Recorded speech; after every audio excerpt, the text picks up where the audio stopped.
ఇవ్వాల్సిన మీకు డబ్బులు ఉంది. 14 కోట్ల చిల్లర తేలిందని నాకు తెలుసు. నాకు తెలియకుండానే ఉంటుందా అమ్మా? నాకు తెలుసు 14 కోట్ల సగమే రికవరీ అయింది. మిగతా సగం నేను మాట ఇచ్చినానే అని నాకు తెలియదా?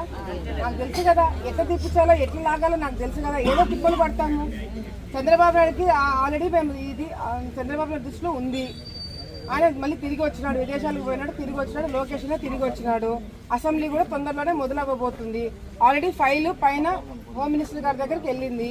అది కాస్త ఫైల్ క్లియర్ అవుతే కింద ఏం చేయాలా, వాళ్ళ ఆస్తులు జప్తు చేసినారా పోలీసులు, అది ఆక్షన్కి పెట్టి అమ్మి మీకు డబ్బులు ఇప్పాలంటే అది ప్రాసెస్ నడవాలా?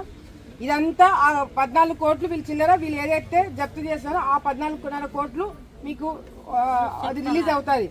మిగతా డబ్బులు ఎట్లా రాబట్టాలో నాకు తెలుసు కదా, నేను చూసుకుంటా అంటున్నాను కదా. నేను ఇప్పుడు ఏమి ఇచ్చేయకుండానే నేను మాట ఇస్తానా?